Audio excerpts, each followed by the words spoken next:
우리 시온성가대 찬양 감사합니다. 오늘 예배에 참석하신 여러분들 가운데 하나님께서 주시는 그리스도 안에서의 참된 평화와 그 마음속의 평강이 가득하기를 간절히 축복합니다. 저희 집으로 이제 가기 위해서는 제가 오행당 약국 뚜레쥬르 빵집에서 이렇게 좀 올라가면 호계 도서관이 있죠. 그 호계 도서관에서 이제 우회전을 하게 되면 그 작은 골목길을 지나면 이제 저희 아파트가 나오는데, 그 호계도서관 담벼락에 그 주차가 되어 있습니다. 그러니까 이 골목길이 굉장히 좁아요.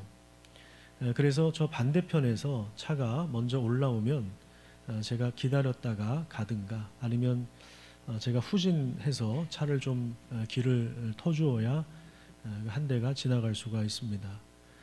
2주 전에 제가 이렇게 운전하고 이제 집에 들어가는 길에 거의 다 이제 왔는데, 인광 아파트 밑에서 이렇게 올라오는 거예요. 올라오는 차가 있길래 제가 그냥 밀고 나갈 수도 있지만 그 차가 지나갈 수 있도록 최대한 그 오른쪽에, 우리 황기순 권사님 때 그쪽에 최대한 오른쪽에 최대한 붙여서 이렇게 올라오는 차가 지나갈 수 있도록 이렇게 배려를 해 주었습니다.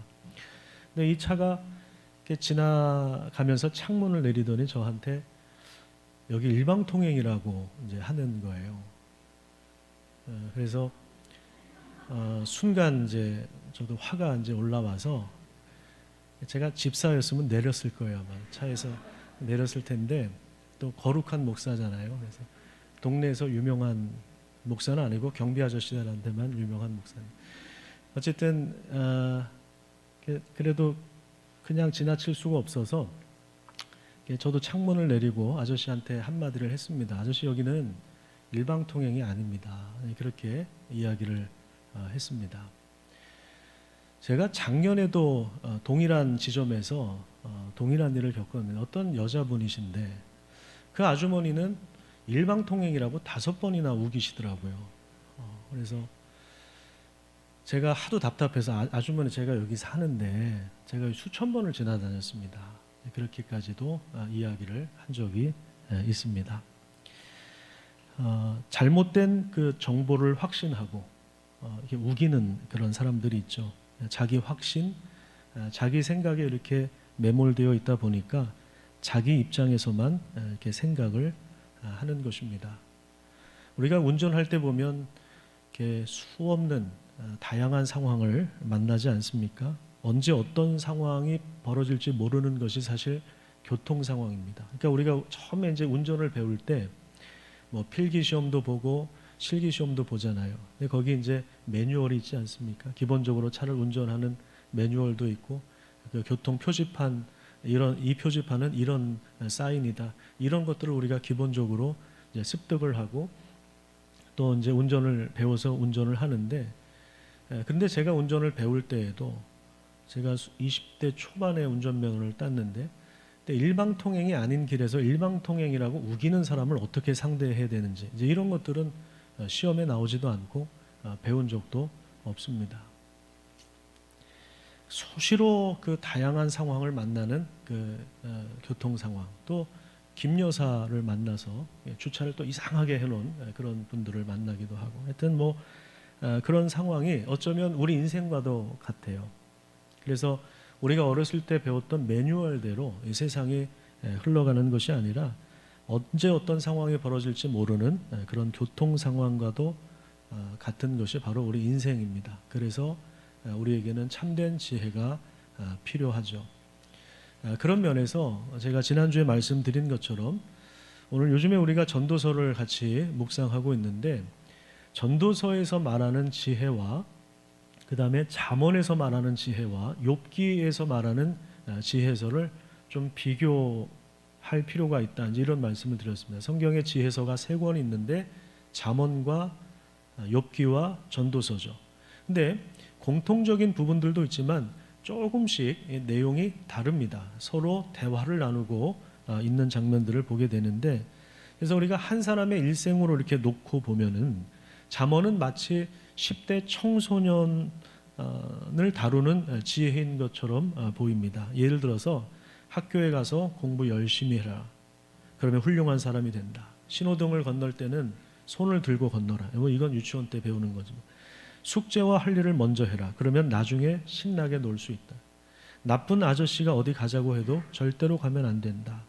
안 그러면 잡혀간다. 이런 식으로 어떤 원인과 결과에 대한 지혜를 가르쳐 줍니다. 너가 이렇게 하면 이런 결과를 맞이할 것이고, 반대로 나쁜 행동을 하면 나중에 심판을 받을 것이다. 이것이 이제 인과응보죠. 이 인과응보의 사상을 다루는 지혜가 잠언이라면, 욥기는 마치 40대 이상 어른들에게 가르쳐주는 지혜와 같습니다. 제가 40대에서 70대라고 이렇게 자막에 올려놨는데, 이게 그냥 이해를 돕기 위한 거지 꼭 그렇다는 게 아니에요. 39세까지는 잠언의 지혜가 필요하고 40세부터는 욥기의 지혜다, 이런 얘기가 아니에요. 그냥 이해를 돕기 위한 참고용이니까 그걸 염두에 두시고, 우리가 결혼하고 아이를 낳고 키우다 보면 학교에서 공부 열심히 한다고 해서 훌륭한 사람이 될 수도 있지만 꼭 그렇지도 않다는 사실을 배우게 됩니다. 예외적인 법칙을 배우게 되는 거예요. 그래서 우리가 동창회 가면 깜짝 놀라는 경우가 있지 않습니까? 나보다 못생긴 아이가 시집을 더 잘 간다거나, 나보다 공부를 지지를 못했던 아이, 맨날 사고만 쳤던 아이인데 사업을 해서 크게 성공한 사람이 있을 수도 있고, 제가 언젠가 제가 초등학교 5학년 때 같은 반 친구였는데, 마경석이라고 이름도 안 잊어봐요. 그 친구가 그 공부를 굉장히 잘했던 친구입니다. 머리도 아주 명석하고요. 집안에서도 아주 잘 밀어줬던 아이고. 근데 어느 날 보니까 제가 야구를 좋아하는데 야구 치어리더를 하고 있는 거예요. 이 친구가. 남자인데 그 치어리더를 가르치는 역할을 하고 있고, 그 앞에서 응원을 하는, LG 농구단, LG 야구팀에서 응원을 하는 그런 기사를 봤는데 제 친구였던 거예요. 공부를 굉장히 잘했던 친구인데 이쪽으로 나갔구나, 이런 생각을 했던 적이 있었습니다. 그래서 항상 이렇게 예외적인 법칙이 있다는 것을 배우게 됩니다. 그래서 어쩌면 우리의 삶이 고달프기도 하고 때로는 헉헉거리기도 하고 힘들다는 것을 알게 됩니다. 부부관계 속에서 깨지는 경우도 있고, 자녀들과의 관계 속에서 고통을 당하기도 하고, 직장에서 아니면 사업을 하다가 이리저리 이렇게 부딪히는 상황들을 보게 되는 것입니다. 원치 않은 질병을 얻을 수도 있고, 열심히 살았는데 갑자기 경제적으로 어려움을 당할 수도 있는 것이죠. 그래서 우리 인간의 삶이라고 하는 것이 꼭 인과응보의 법칙대로 되기도 하지만 그 틀 안에 가둬놓고 다 해석할 수 없다는 사실을 배우게 되는 것입니다. 이럴 때는 이제 욥기의 지혜가 필요한 것이고, 그 다음에 전도서는 아주 나이가 많고 경험이 많은 어르신들이 후배들을 향해서 가르치는 지혜와 같습니다. 잠깐 12장 1절을 한번 보시면, 너는 청년의 때에 너의 창조주를 기억하라라고 하면서 청년들에게 무슨 메시지를 던지고 있냐면 죽음을 기억하라고 하는 메시지를 던지고 있습니다. 그래서 1절부터 7절까지 이어지는 그 모든 내용은 죽음을 다루고 있는 거예요. 죽음을 연상케 하는 단어들이 계속 등장합니다. 1절에 보면 곤고한 날이라고 하는 표현이 있죠. 그 다음에 2절에 보면 해와 달과 별이 어두워지는 순간이라고 하는 표현이 있고, 그 다음에 5절에 보시면 조문객들이 거리로 왕래하는 순간, 이것도 그렇고, 6절에 보면 금그릇이 깨지는 것, 그 다음에 7절에 보시면 하나님께 돌아가는 것도 그렇습니다. 그래서 인간은 모두 죽는다는 그런 이야기예요. 죽음을 떠올리는 그런 상황들을 설정하고 있는 거예요. 모든 인생이 다 죽음을 앞에 두고 있어서 이게 다 헤벨이다. 지난주에 제가 설교를 했는데요. 헤벨이라고 하는 것은 전도서에 헛되다라고 하는 단어가 원래는 헤벨. 이게 뭐냐면 아침 안개와 같다. 잠깐 보이는 것 같은데 금방 없어지는, 이게 이제 헤벨이란 말이에요. 이게 이제 우리 인생과도 같다. 잠깐 보이다가 없어지는, 겨울철 입김과도 같은 것이 우리 인생이다라고 하는 것이죠. 그래서 우리 교회 안에도 보면은 우리 성도들의 삶을 이렇게 제가 쭉 살펴보면 신앙의 여정이 다 다른 것 같아요. 어떤 분들은 잠언의 교훈이 필요한 분들이 있어요. 그런 사춘기 신앙을 가진 분들도 계십니다. 욥기의 교훈이 필요한 장년층도 있고 전도서의 교훈이 필요한 분들도 계십니다. 나이는 많지만 예수님을 처음 믿게 되면 잠언의 이런 인과응보의 지혜를 먼저 배워야 할 필요가 있고, 그 다음에는 이제 고난의 신학, 그 다음에는 이 전도서의 지혜를 배울 수가 있는 것입니다. 물론 이것이 또 순환되기도 하고 복합적이기도 합니다만은 지난주에 그 연천에 우리 최원호 장로님, 김혜옥 권사님 가정에 신방을 펜션을 운영하고 계시는데 신방을 다녀왔습니다.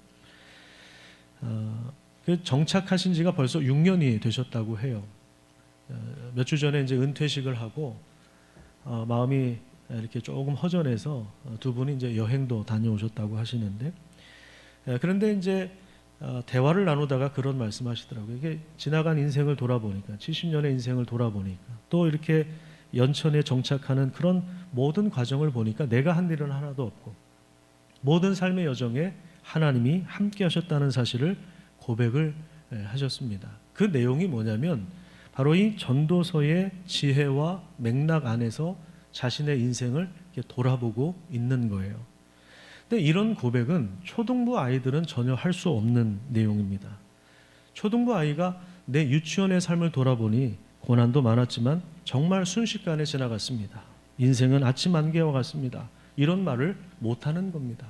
그들은 아직 매일 그냥 큐티하는 법을 배워야 되고 주일 성수를 배워야 되고 11조의 의미를 배워야 되고 잠언의 교훈을 배워야 할 때이겠죠. 하나님은 우리 인생 가운데 그때그때 필요한 지혜를 허락해 주십니다. 잠언의 지혜를 주실 때가 있고 욥기의 지혜를 주실 때가 있고 전도서의 지혜를 주실 때가 있는 거예요. 지금 이 알 수 없는 고난의 시기를 지나가고 있는 그런 사람들에게 잠언의 지혜를 들이대면 상처를 받아요. 원하지 않는 질병에 걸리고 원하지 않는 고난 때문에 고통스러운데 자꾸만 잠언의 지혜를 들이대는 거예요. 욥의 친구들이 그랬죠. 너 한번 생각해봐. 네가 목사님 말씀 안 들어서 그래. 새벽기도 하라 그랬잖아. 거봐 주일 빠지니까 이러는 거야. 이런 식으로 잠언의 지혜를 들이대니까 이게 상처가 되는 거예요. 욥기의 그 고난의 시기를 통과하고 있는 사람들에게는 아무 말 하지 않는 것이 사실은 제일 큰 도움이 됩니다. 손 한번 잡아주고 밥 한번 사주고 이것이 훨씬 더 지혜가 되는 거예요. 말을 하는 순간 오히려 더 상처가 되는 거예요. 그러니까 필요할 때 하나님이 거기에 맞는 지혜를 주십니다. 우리가 전도서를 아직 며칠 더 묵상해야 되는데 이 전도서 말씀을 통해서 우리의 삶의 모든 영역에 하나님이 주시는 그 참된 지혜가 가득 넘치기를 간절히 축복합니다. 자, 오늘 본문을 한번 살펴보도록 하겠습니다. 3장 1절부터 3절까지 우리 다시 한번 읽도록 하겠습니다. 본문 1절에서 3절입니다. 시작. 범사에 기한이 있고 천하 만사가 다 때가 있나니 날 때가 있고 죽을 때가 있으며 심을 때가 있고 심은 것을 뽑을 때가 있으며 죽일 때가 있고 치료할 때가 있으며 헐 때가 있고 세울 때가 있으며 지금 난방을 끈 상태입니까? 좀 켜주세요. 좀 추우신 것 같은데 여기 하나 더 추가하면 난방을 켤 때가 있고 끌 때가 있고 모든 일에는 기한이 있고 때가 있다. 이게 뭐냐면 사람이 태어날 때가 있고 죽을 때가 있다는 이건 삶의 시작과 끝을 이야기하는 거예요. 이것은 인간이 경험하는 시간의 한계성을 분명히 하고 있는 거예요. 근데 우리가 모두 사실은 이 법칙 안에서 지금 살아가고 있습니다. 모든 것이 다 때가 있다라고 하는 것은 하나님의 절대 주권을 강조하는 거죠. 전도자는 날 때와 죽을 때, 헐 때와 세울 때, 울 때와 웃을 때, 슬퍼할 때와 춤출 때를 나란히 놓으면서 이게 뭐가 좋은 거다, 안 좋은 거다 이런 판단을 내리지 않아요. 그냥 나열하는 거예요. 두 개를 나열하는 거예요. 그냥 우리 인생사에서 일어나는 양쪽 극단의 일을 과장하지 않고 그냥 나열하고 있어요. 6절부터 보시면 찾을 때가 있고 잃을 때가 있고 지킬 때가 있고 버릴 때가 있고 찢을 때가 있고 꿰맬 때가 있는데 이것도 보세요. 무슨 여기에 선한 것이 있고 악한 것이 있고 뭐가 선하다 악하다 이런 문제가 아니에요. 난방을 켜는 것이 선한 겁니까? 끄는 것이 악한 겁니까? 그런 거 아니죠. 그냥 필요하면 켜기도 하고 필요 없으면 끄기도 하고 그러는 거예요. 그냥 그때그때 필요에 의해서 이루어지는 일이고 1절부터 8절까지를 보면은 여기에 무슨 논리적인 연결고리가 없어요. 뭔가 이어지는 관계가 딱히 없습니다. 그저 그냥 인간의 우리 삶의 총체적인 부분들을 다 요약해 놓고 있는 것입니다. 인간은 열심히 살고 있죠. 나름대로 얼마나 열심히 공부하고 얼마나 열심히 일하고 열심히 살고 있습니까? 그리고 뭔가 결정을 내리죠. 책임 있는 결정을 내려서 여러분들이 지금까지 오지 않으셨습니까? 그런데 지나고 나서 보니까 내가 결정을 내리기도 하고 내가 열심히 살기도 한 것 같은데 상황이나 모든 그런 환경들을 내가 통제하거나 관리할 수 있는 것이 아니라고 하는 사실들을 배우게 됩니다. 예를 들어서 4절을 한번 보세요. 울 때가 있고 웃을 때가 있고 슬퍼할 때가 있고 춤출 때가 있다. 자, 이 구절을 놓고 한번 적용을 해볼게요. 나는 다음 주 화요일 날 30분 정도 눈물을 흘릴 거다. 그리고 우는 사람이 있습니까? 나는 그 다음 날 수요일 날 1시간 정도 웃을 거다. 이런 식으로 계획을 세우고 웃는 분이 계십니까? 그렇지 않잖아요. 그냥 어떻게 보면 맞닥뜨리는 것 같아요. 어쩌다가 보면 울기도 하고 어쩌다가 보면 속상하기도 하고 어쩔 때 보면 하나님께서 위로해 주시기도 하고 이게 이제 우리 인생 가운데 뒤섞여 있는 거예요. 울 때가 있고 울 때가 있고 눈물을 흘릴 때가 있고 웃을 때가 있고 기뻐할 때가 있고 슬퍼할 때가 있고 그러니까 우리에게 어떠한 시간이 다가오든 간에 어떤 현상이든 그래서 어떻게 우리에게 부딪혀오는 어떤 일도 예측하거나 통제하거나 관리할 수 있는 게 아무것도 없어요. 그 본질적인 이유는 뭐냐면 우리는 내 인생을 사는 것 같은데 내 인생이라 할지라도 내 삶에 대해서 우주와 역사와 만물이 존재하는 목적에 대해서 큰 그림, 큰 계획을 알지 못하기 때문에 그런 거예요. 그러다 보니까 우리는 그저 아침이 되면 일어나고 배고프면 밥을 먹고 밤이 되면 잠을 자는 거예요. 그런 한계 안에서 살아가고 더군다나 시간과 공간이라고 하는 한계 안에서 우리는 살아갈 수밖에 없는 것입니다. 이런 우리의 삶, 어떻게 보면 의미 없이 지나가는 너무나도 빨리 지나가는 벌써 12월이고 벌써 2022년도 다 갔고 너무 세월이 이렇게 빠르게 지나가는 것 같은 우리 60, 70, 80 되신 어르신들은 늘 하는 이야기가 신방 가면 늘 하시는 말씀이 너무 목사님 시간이 빨리 지나간다고 그렇게 말씀을 항상 하시는데 요즘 저도 그걸 느끼는 것 같아요. 저도 나이가 드는 것 같아요. 어제 제가 주일이었던 것 같거든요. 근데 오늘 일어나 보니까 또 주일인 거예요. 느낌상 그래요. 실제로 그렇다는 게 아니라 그렇게 시간이 빨리빨리 지나가는 거예요. 의미 없이 지나온 것 같은 이런 삶. 그렇지만 우리의 삶을 아름답게 하시는 분이 계십니다. 우리 11절 말씀 같이 한번 읽도록 하겠습니다. 11절 자 시작. 하나님이 모든 것을 지으시되 때를 따라 아름답게 하셨고 또 사람들에게는 영혼을 사모하는 마음을 주셨느니라. 그러나 하나님이 하시는 일의 시종을 사람으로 측량할 수 없게 하셨도다. 자, 여기서 모든 것이라고 하는 것은 1절부터 8절에 나온 모든 인간의 삶을 말하고 있는 거예요. 하나님은 그 모든 인간의 삶을 때를 따라 아름답게 하셨습니다. 여기서 때라고 하는 것은 하나님의 때를 말하는 거예요. 하나님의 시간을 말하는 거예요. 우리가 삶이 고달픈 이유는 하나님의 시간표와 우리의 시간표가 다르기 때문에 우리의 일정과 하나님의 일정이 다르기 때문에 그렇습니다. 그래서 우리는 급한데 하나님은 급하시지 않을 때가 있고 하나님은 급하신데 우리는 급하지 않을 때가 있죠. 그러니까 이게 때로는 우리에게 고난으로 어려움으로 다가올 때가 있는 것입니다. 뿐만 아니라 하나님은 그들의 중심에 뭘 주셨다고 이야기하냐면 여기는 사람들에게 영혼을 주셨다고 하는데 여기 사모한다라고 하는 것은 원문에 없다고 합니다. 저도 원문을 볼 실력은 없어서 그냥 그 학자의 말을 믿기로 했어요.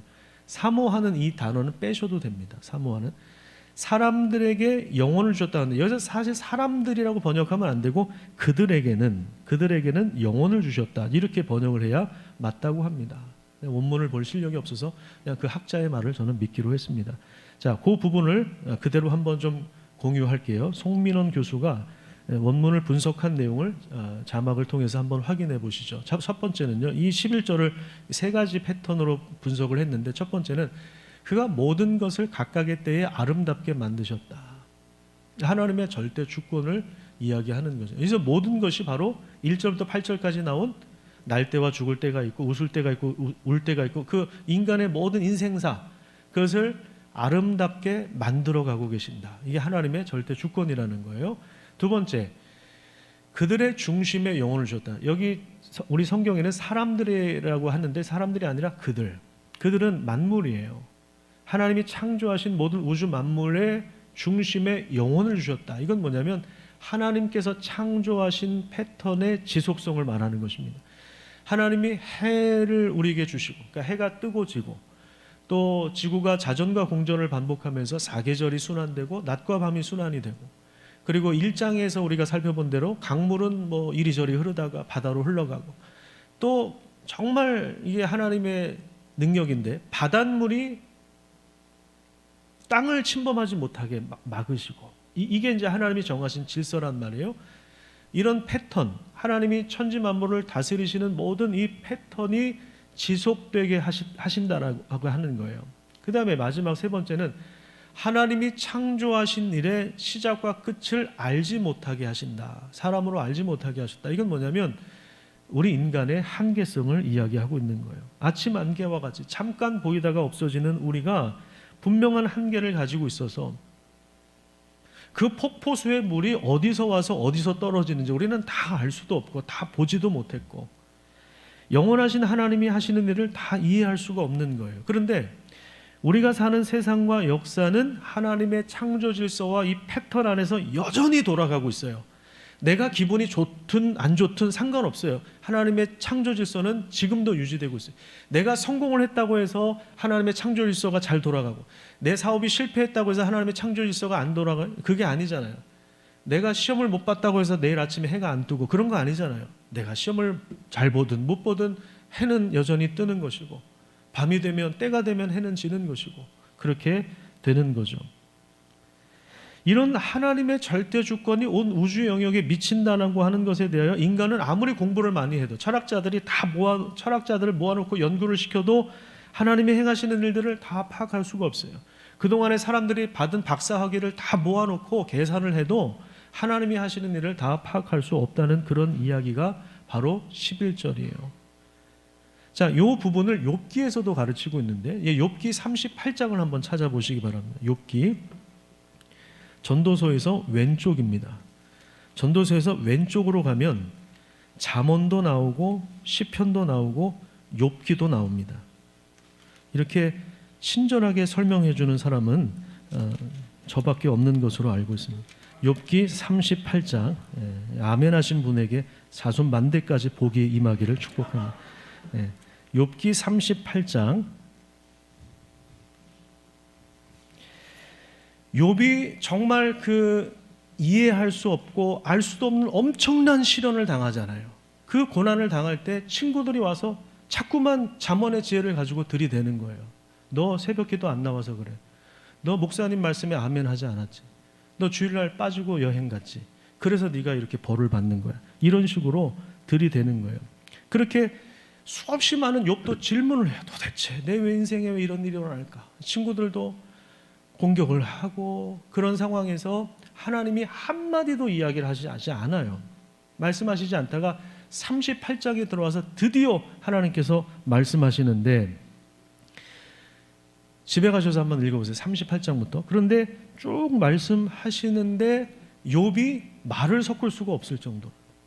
거기에다 대고 뭔가를 토론하거나 이런 분위기가 아니에요. 그냥 침묵할 수밖에 없는 그런 상황 속에서 들려오는 하나님의 말씀이 하나님이 얼마나 엄청난 분이신가를 보여주고 있는 것입니다. 16절에 보시면 내가 바다의 샘에 들어가 본 적이 있느냐? 깊은 물 밑으로 걸어 다녀 본 적이 있냐? 22절에 보시면 너가 눈 곳간에 들어간 적이 있냐? 우박 창고를 본 적이 있느냐? 25절에 누가 홍수를 위하여 물길을 터주었고 우레와 번갯길을 내어주었느냐? 여러분들은 여기 가보신 적이 있습니까? 이런 여행 상품이 있습니까? 패키지로 우리 바다의 깊은 샘에 한번 물길을 한번 이번엔 들어가 봅시다. 이런 거 있습니까? 없죠. 우박 창고를 보신 적이 있습니까? 이런 말씀들은 우리 인간의 걸음과 인간의 생각이 도저히 미칠 수 없는 무한한 영역이 존재하고 있다고 하는 사실, 공간적인 측면에서 그걸 가르쳐 주는 거예요. 그러니까 창조주 하나님이 얼마나 무한하시고 무궁하신 분인가를 보여주고 있는데 여기에서 우리 인간은 겸손해질 수밖에 없는 거야. 야, 내가 다 알 수 없구나. 하나님을 다 알 수 없구나. 내가 알지 못하고 떠들었네. 이렇게 나오는 거예요. 욥기는 이렇게 공간적인 측면에서 하나님이 얼마나 무한하신 분인가라고 하는 것을 인간의 발걸음이 도달할 수 없는 그 부분들을 계속해서 이야기하는 거예요. 너 악어의 힘이 얼마나 센 줄 아느냐? 뭐 이런 식으로 나오는 거예요. 그런데 전도서에서는 이걸 어떤 식으로 설명하냐면 시간적인 측면에서 인간의 이해력이 하나님의 역사와 세상을 움직이는 질서를 다 파악할 수 없다고 가르치고 있는 거예요. 영원하신 하나님에 비하면 순간 겨울철 입김과도 같은 우리 인간이 하나님이 하시는 일의 모든 것, 이 세상을 다스리는 질서와 패턴을 다 파악할 수 없다는 결론을 내리고 있습니다. 사실 여러분 앞날을 알 수 있습니까?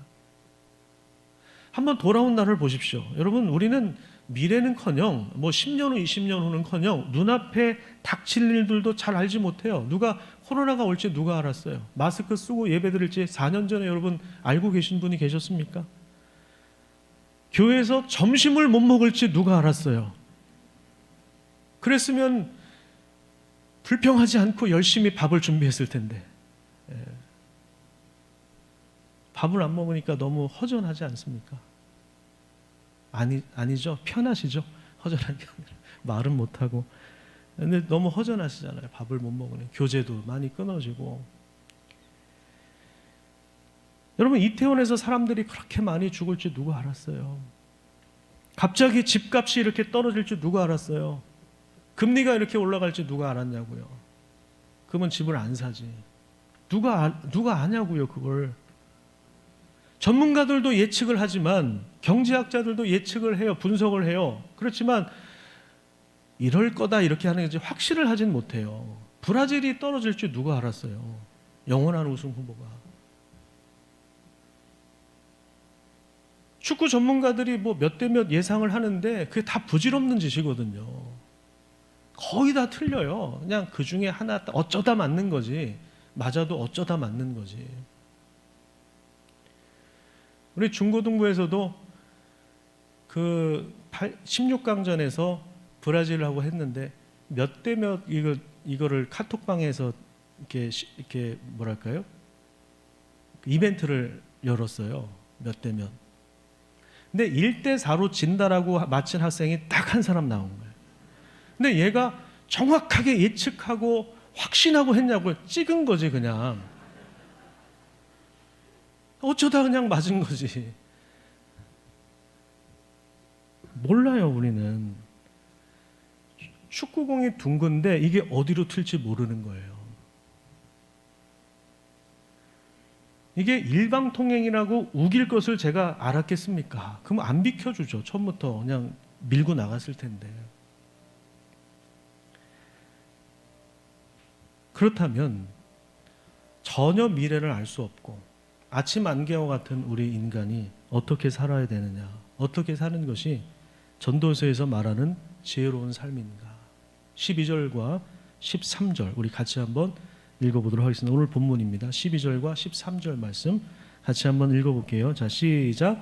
사람들이 사는 동안에 기뻐하며 선을 행하는 것보다 더 나은 것이 없는 줄을 내가 알았고 사람마다 먹고 마시는 것과 수고함으로 낙을 누리는 그것이 하나님의 선물인 줄도 또한 알았도다.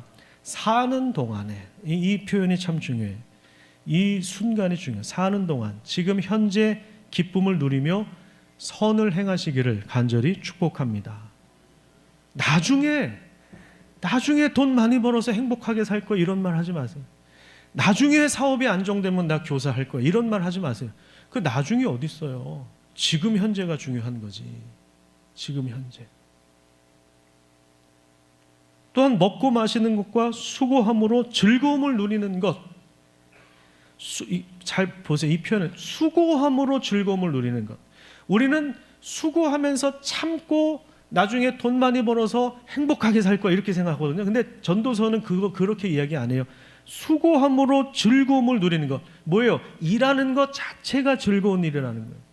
노동하는 것 자체가 즐거운 일이라는 거예요. 여러분들이 교회에서 봉사하는 것 자체가 즐거운 일이라는 거예요. 내가 봉사 열심히 하면 하나님이 복을 주시겠지? 아니요. 봉사하는 것 자체가 이미 복을 받은 증거고 이미 그것 자체가 즐거운 거죠. 우리가 일을 해서 내가 더 자녀들과 행복하게 살아야지. 물론 미래의 소망을 갖는 것도 필요하지만 지금이 중요하다는 거예요. 사는 동안 지금이 중요한 거예요. 저도 마찬가지죠. 저도 언젠가 은퇴를 하지 않습니까? 그죠? 언젠가 제가 강단에서 계속 머물 수는 없는 거잖아요. 만약에 제가 85세까지 산다고 한다면 그것도 모르는 일이지만 그러면 저도 이제 40년밖에 안 남은 거예요. 항상 제가 이 자리에 있을 수 없고 이 세상에 머물 수 없다고 하는 것을 아는 것, 이게 바로 전도서에서 말하는 지혜입니다. 등산을 하다 보면 올라갈 때가 있고 잠시 정상에 머물 때가 있고 내려와야 할 때가 있는 거죠. 우리 인생도 꿈을 꾸고 목표를 설정하고 준비해야 되는 기간이 있고 열심히 달려가야 하는 그런 길이 있습니다. 반면 이제 나이 70 정도 되면 어떻습니까? 살아온 여정을 되돌아보면서 삶을 정리하는 단계가 오는 것입니다. 범사에 기한이 있고 천하만사가 다 때가 있다는 것을 알고 사는 동안에 기뻐하는 것이 지혜인 것입니다. 그 다음에 22절에 보시면 사람이 자기 일에 즐거워하는 것보다 더 나은 것이 없다. 저는 이것이 굉장한 지혜라고 생각을 합니다. 자기 일에 즐거워하는. 우리 자녀들도 전공을 선택할 때 돈 되는 걸 선택해야 하는 것이 아니라 정말 자기가 즐거워할 수 있는 일을 선택하도록 우리가 도와주어야 됩니다. 일을 열심히 해서 어떤 결과를 내고 내가 유명해지고 성공하고 돈을 많이 벌어서 나중에 노후를 즐겨야지, 이러한 가치관을 전도서에서는 권장하지 않습니다. 사는 동안, 그 일을 하는 동안 우리가 밥을 먹고 오늘도 대화를 하고 기도하고 누군가를 도와주고 섬기고 봉사하는 모든 순간을 말하는 것입니다. 전도서 5장 19절을 한번 볼까요? 자, 다시 전도서로 돌아가셔서 전도서 5장 19절을 한번 보세요. 전도서 5장 19절에 보시면 하나님께서 어떤 사람에게든지 하나님이 재물과 부요를 그에게 주사 능히 누리게 하시며 제 몫을 받아 수고함으로 즐거워하게 하신 것은 하나님의 뭐라고요? 하나님의 선물이다. 하나님이 주신 부와 재물을 누리게 하시는 것이, 그것이 바로 하나님의 은혜이고 선물인 거예요. 언제 누려야 된다고요? 지금 누려야 하는 거예요. 나중에 돈 벌면 미혼모 돕지. 아니에요. 지금 하는 거예요. 지금 내 수중에 3,000원이 있으면 3,000원 가지고 하는 거예요. 나중에 30억이 생기면 30억 가지고 할 수 있는 거예요. 지금은 내가 어렵고 내가 나중에 돈 많이 벌으면 주의를 하겠습니다. 이거는 굉장히 교만한 거예요. 왜냐하면 우리는 내일 일을 알지 못하는 사람이거든요. 언제 어떻게 될지 모르는 거예요. 지금 현재의 충실한 삶을 살아가시기를 간절히 축복합니다. 또 한 가지 기억해야 될 게 뭐냐면 우리는 늘 나를 중심으로 생각을 해요. 나를 중심으로 살아왔어요. 선악과를 따먹은 이후에, 하나님께 반역한 이후에 늘 우리는 나를 앞세웁니다. 내 감정, 내 기분에 좌우될 때가 많아요. 전도서를 통하여 인간의 한계를 인정한다면 우리는 자기 중심적인 사고방식에서 벗어날 수가 있습니다. 나에게 좋은 일, 나에게 좋지 않은 일, 나에게 즐거운, 나에게 슬픈 일, 나에게 행복한 일, 나에게 불행한 일, 그것 하나하나에 과도한 의미 부여를 하면서 함부로 판단하거나 평가를 내리면 안 됩니다. 나에게 좋은 일이 꼭 하나님에게 좋은 일일 수도 있지만 그렇지 않을 수도 있고, 나에게 나쁜 일이 하나님께 나쁜 일일 수도 있지만 꼭 그렇지 않을 수도 있어요. 하나님은 여전히 하나님이시고 하나님 여전히 하나님의 일을 하시는 거예요. 내가 어떻든 간에 상관없어요. 하나님은 때를 따라 우리 인생을 적절하고 아름답게 인도하십니다. 좋다, 나쁘다의 그 기준을 자기 자신에게 두면 늘 우리 삶은 고통스러울 수밖에 없죠. 우리는 아침 안개와 같이 잠시 왔다 가지만 역사의 큰 줄기를 이어가시는 분이 우리 하나님이시기 때문에 우리가 호흡을 조금은 길게 가져갈 필요가 있습니다. 그냥 단편적인 그 인간의 욕심, 그걸 위해서 살아가는 것이 아니라 길게 보는 거예요. 내가 오늘 하는 결정, 내가 지금 말하는 이것이 좀 긴 관점에서 어떤 역할을 하는지를 보고서 말하고 행동하는 것이 중요해요. 당장에 급한 것 처리하다 보면 나중에 후회하게 됩니다. 그리고 하나님을 이해하면서, 하나님을 알아가면서, 하나님이 하고 계신 일들을 바라보면서, 하나님이 완성하신 일들을 기대하면서 그 믿음을 가지고 오늘 하루를 충실하게 살아가시고 최선을 다하시고 여러분들에게 주신 그 삶을 잘 누리시고 즐겁고 행복하게 살아가시기를 간절히 축복합니다. 기도하겠습니다. 하나님 감사합니다. 오늘도 우리를 불러주신 하나님, 전도서를 통하여 참된 지혜를 배우게 하여 주시고 또한 우리 삶의 여러 가지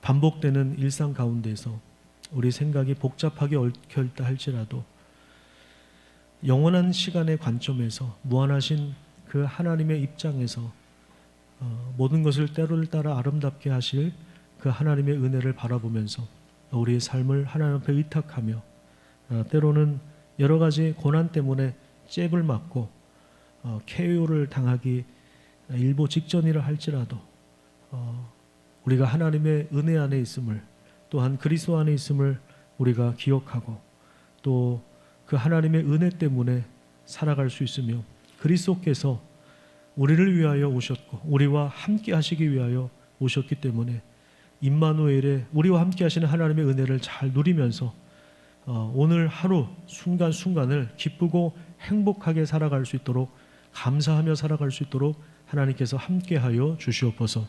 감사드리며 예수님의 이름으로 기도드립니다. 아멘.